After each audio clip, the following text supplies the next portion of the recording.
Sebastian Stan undergoes a radical medical procedure to make his face look like, well, Sebastian Stan's, in a different man. But he finds that changing how he looks on the outside doesn't necessarily change how he feels on the inside.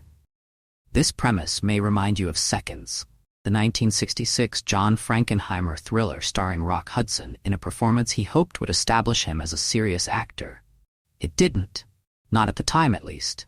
But you can, and should, check it out on the Criterion Channel or Canopy.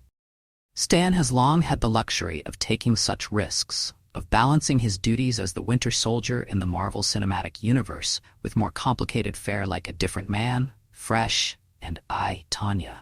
He seems to revel in these weirder roles, as if abandoning his handsomeness is freeing. He also serves as a producer on the film. For much of the time in writer-director Aaron Schimberg's dark comedy, Stan is buried beneath layers of prosthetics to play a man with a severely disfigured face. According to the press notes, Stan walked the streets of New York in this detailed, convincing makeup, even stopping into his usual coffee spot to get a feel for how his character, Edward, would move through the world. Part of what's refreshing about A Different Man, though, is that it never condescends to Edward, never treats him as magical or noble, the way many films do in depicting characters with disabilities. Edward is meek and schlubby. He's an aspiring actor, but he's not very good. Early scenes of him in the rare gig he's booked are hilariously terrible.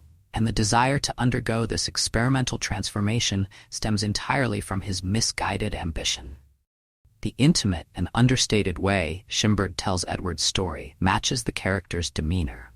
Shot in Super 60mm by cinematographer Wyatt Garfield, A Different Man has the color and texture of a 70s New York indie and the sly, absurdist humor of Woody Allen films from that era. This is especially true once Renate Reinsve enters the picture as Edward's bubbly next-door neighbor, Ingrid, a playwright who's just moved there from Norway with dreams of making it big. Reinsve, the breakout star of the 2021 drama The Worst Person in the World, once again plays a fascinatingly flawed, somewhat selfish character, a woman who can be charming but also, at times, the worst. Reinsve's ridiculous charisma keeps us watching, even when, or perhaps because, we suspect we can't entirely trust her. Edward and Ingrid fall into an unlikely friendship with just the hint of potential for more. There's humor and tension as the power dynamic between them evolves, with each needing something from the other at various points in their relationship. Once Edward sheds his deformed, gooey visage, he reinvents himself as an entirely different person. A real estate agent named Guy. A Different Man would make an excellent double feature with the other body horror movie of the week, Corali Farja.